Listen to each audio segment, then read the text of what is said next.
نمره واحد النهارده الممثل بس. خلاص؟ هتقول لي بقى ده عرض، هتقول لي اعلانات، هتقول لي اي حاجه ولا اي حاجه.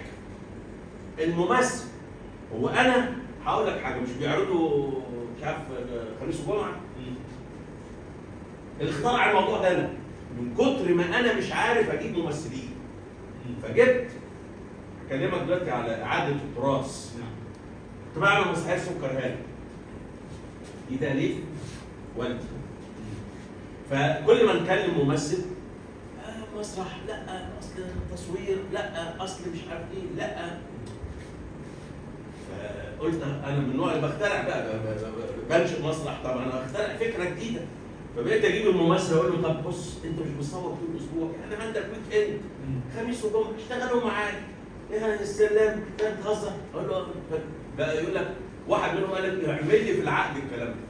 رحت عامل له، قلت له بس انا هقول لك حاجه، ادي انت اللي هتقول لي بعد كده انا عايز اعرضك. وعملت المشروع بتاع سكر هاني ده مع الممثلين يعرضوا خميس وجمعه وسبت. ده بدايه الحدوته في مصر، عشان اهرب من ان الممثل مش فضيل. لا ده بقت انيل، يسالوه اوعى تكون مرتبط بمسرح او يعني مرتبط بمسرح، لا ما تنفعناش. طب ما هو مش هيجي، مش كده؟ يبقى اذا الممثل لان هو عصب الحكايه.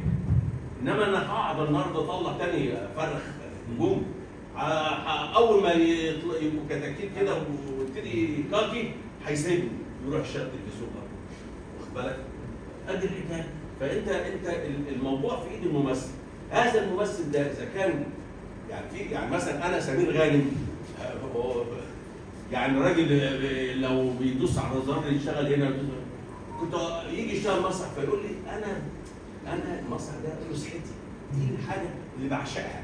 انا باجي اقضي ساعتين ثلاثه مع حاجه بعشقها، وبعد كده انتبه لحياتي في كل حاجه بقى، تلفزيون وبتاع. ويجي يقول لهم انا من الساعه كذا ما حدش يقرب ناحيتي. لانه المسرح فين بقى الممثل اللي يعمل ده؟ وبعدين انتوا قعدتوا تشتغلوا في المسلسلات وبقيتوا تبدلوا الممثل على انه يبقى مسخر ليكوا. لا ده عمره ما حصل. يعني انا كان